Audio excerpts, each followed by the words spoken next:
Bonjour à tous, j'espère que vous allez bien, vous vous portez bien. Aujourd'hui, nous allons faire un gâteau en forme de petit babouche fourré avec une farce d'amandes.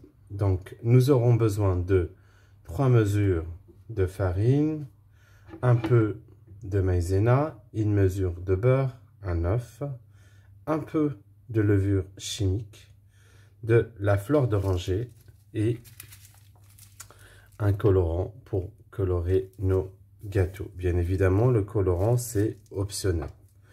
Sans trop tarder, nous allons commencer la préparation de ce gâteau.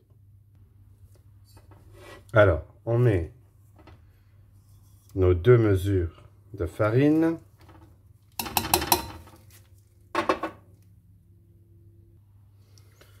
La moitié de la 3e mesure.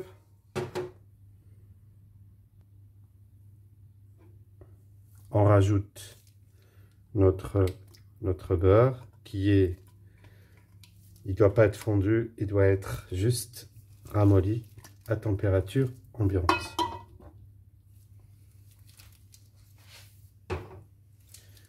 Donc, vous travaillez tout ce mélange, vous sablez votre pâte.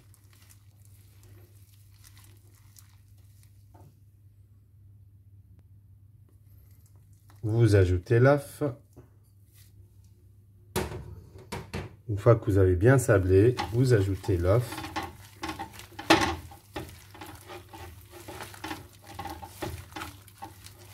Comme vous voyez, ça se ramollit un peu, c'est tout à fait normal.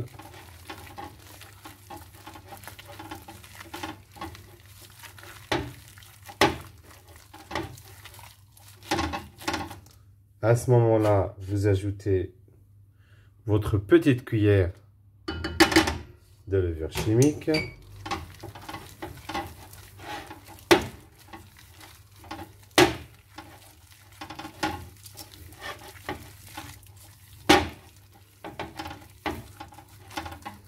Et notre colorant. Donc, vous y allez tout doucement. Vous mettez le rouge parce qu'à la cuisse, en se mélangeant avec la pâte, il devient rose. Donc vous mélangez bien votre colorant afin que la pâte prenne bien tout votre colorant. On va y rajouter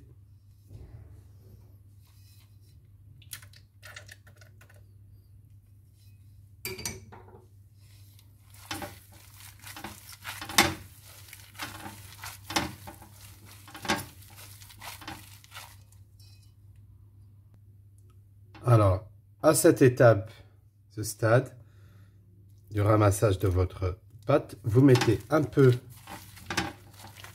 de fleur d'oranger pour ramasser le tout.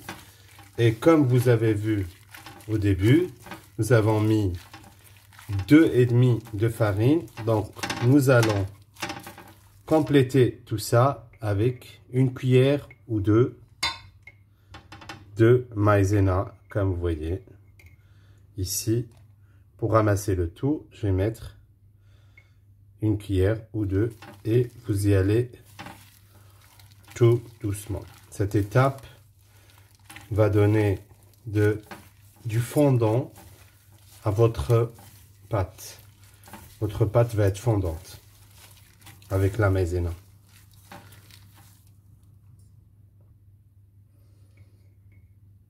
On rajoute la seconde cuillère de maïzena afin que la pâte ait de la consistance, parce que vous savez que avec la maïzena, avec moins de farine, la pâte ne tient pas. Donc la maïzena va lui donner à la fois du fondant et de la consistance.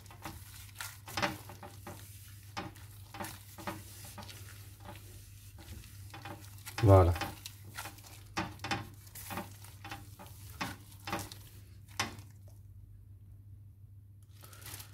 Donc, comme vous voyez, notre pâte est souple, molle. Donc, comme il se doit, une bonne consistance pour la travailler. À ce moment-là, vous la mettez dans un sac. Il faut qu'elle se repose, comme toutes les pâtes, environ entre une demi-heure, 1 heure. Et on passe tout de suite à la préparation de la farce. Alors, pour la farce, vous allez avoir besoin de... Ici, j'ai 150 g de poudre d'amande, 1 cuillère à café de sucre glace, bien évidemment un peu de fleur d'oranger, un peu de beurre, pour donner du fondant à notre farce. Ici, j'ai à peu près 25 g de beurre.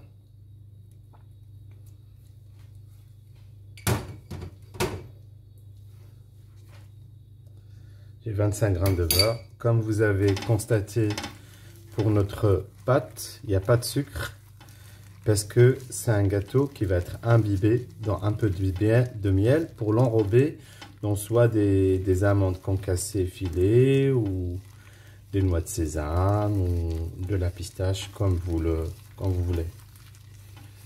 Donc voilà, ici il y a du beurre, sucre glace et les amandes. Farce classique. Vous avez constaté que j'ai pas mis d'arôme parce que l'arôme de la fleur d'oranger est dans la pâte et dans la farce suffira. Toutefois, si vous avez envie de mettre des arômes, vous mettez ce que vous voulez. Voilà.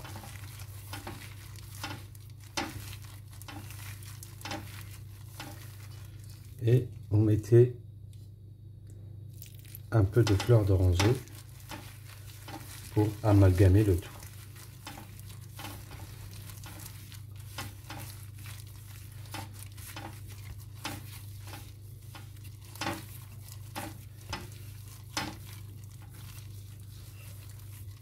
Donc voilà, notre farce est prête. Notre pâte est prête. Vous laissez reposer votre pâte. Vous couvrez votre farce pour qu'elle ne sèche pas. Et on passe tout de suite à la préparation de nos petits gâteaux. C'est des formes de babouches fourrées avec la farce. Donc on passe à l'étape du façonnage de notre petit gâteau charmant. Alors, comme vous voyez ici, vous avez la farce, la pâte. Vous allez abaisser votre pâte très finement. Vous mettez bien évidemment un peu de farine pour que ça ne colle pas. Dessous et dessus. Voilà. N'oubliez pas qu'il y a de la levure dans votre pâte.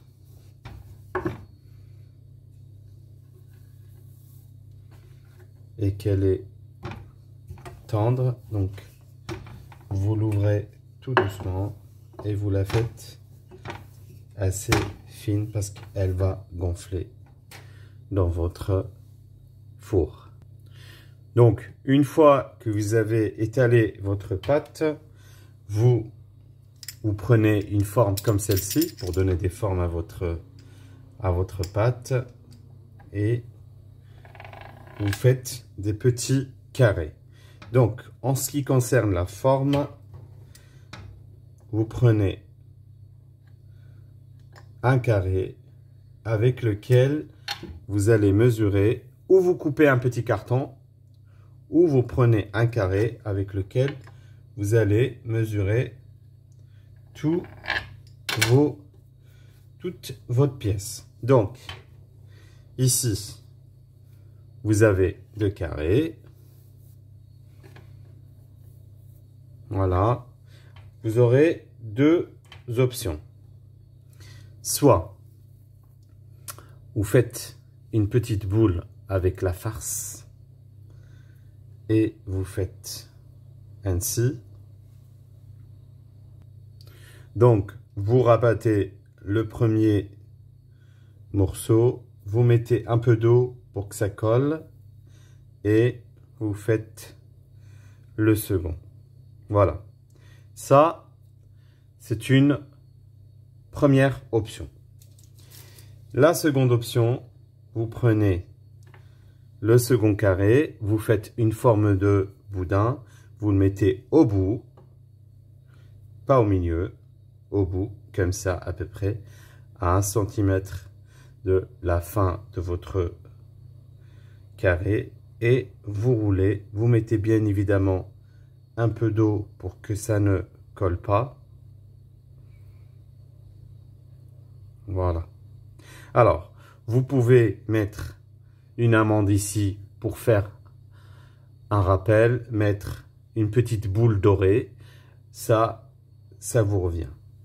Donc, on va faire d'autres pour que vous puissiez voir, afin que vous voyez bien comment ça se fait.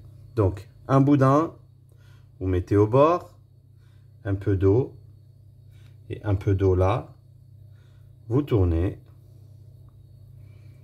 et puis voilà, ça vous fait des petites formes assez sympathiques. Et ainsi de suite, jusqu'à ce que vous finissiez toute votre pâte et votre farce. Donc, un peu d'eau ici, un peu d'eau là, vous tournez, vous roulez sur votre boudin, et voilà, ça vous fait de belles formes. Comme vous voyez, c'est pas compliqué, ainsi de suite, et vous les mettez dans le plat. Je vais finir toute ma farce ainsi que ma pâte et je reviens vers vous.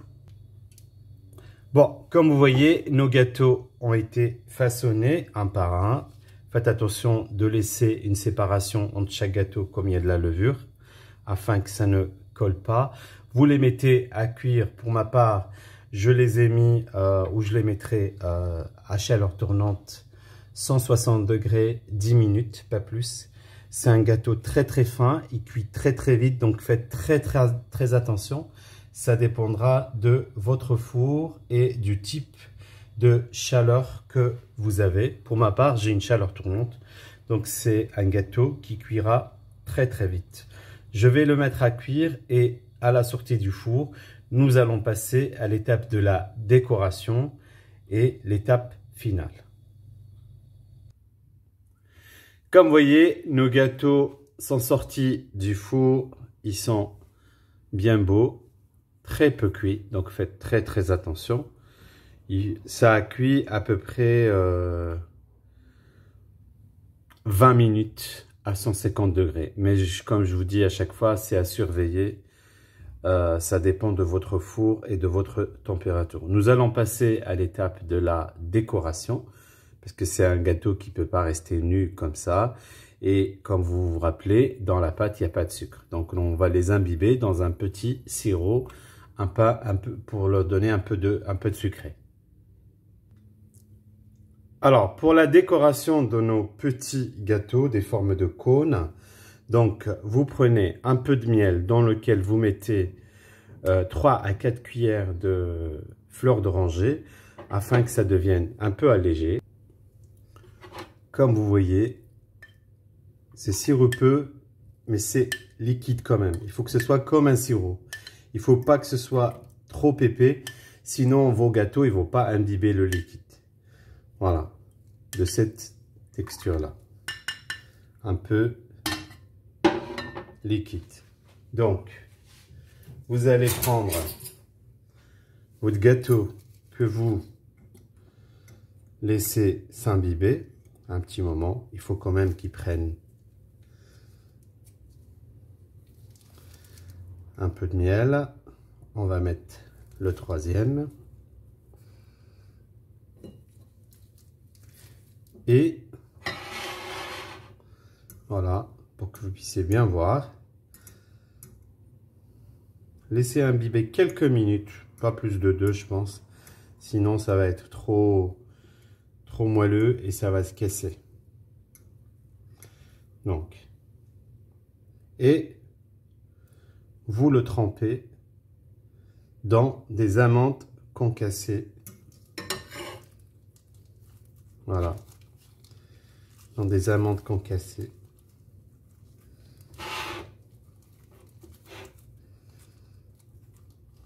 Et voici le résultat. C'est quelque chose d'assez beau, d'esthétique et bien délicieux.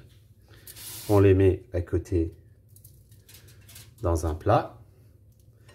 Ainsi de suite avec le suivant. Bien évidemment, vous prenez dans l'ordre. Donc le tout premier, c'est la pièce que vous plongez dans les amandes. Même chose. Voilà.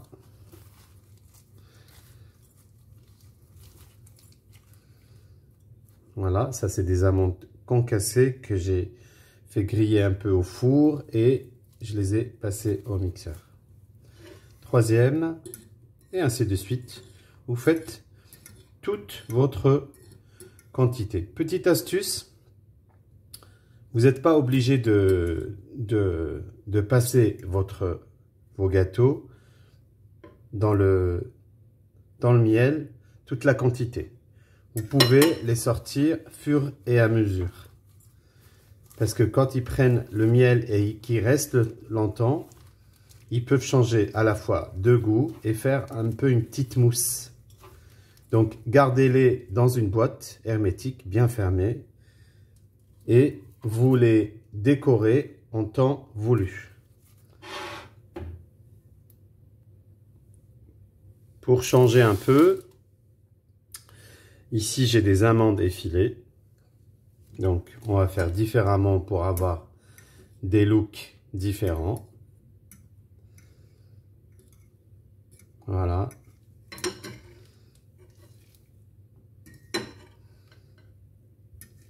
Vous enlevez le surplus de miel et vous mettez vos amandes effilées. Voilà, comme la première étape, sauf que ceux-là, ils sont effilés. Voilà. Vous les mettez de côté et je vous les présente à la fin. On va refaire encore un autre avec les amandes effilées.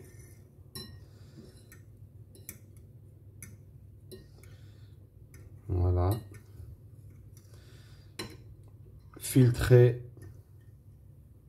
tout le miel et enrobez-les d'amandes effilées.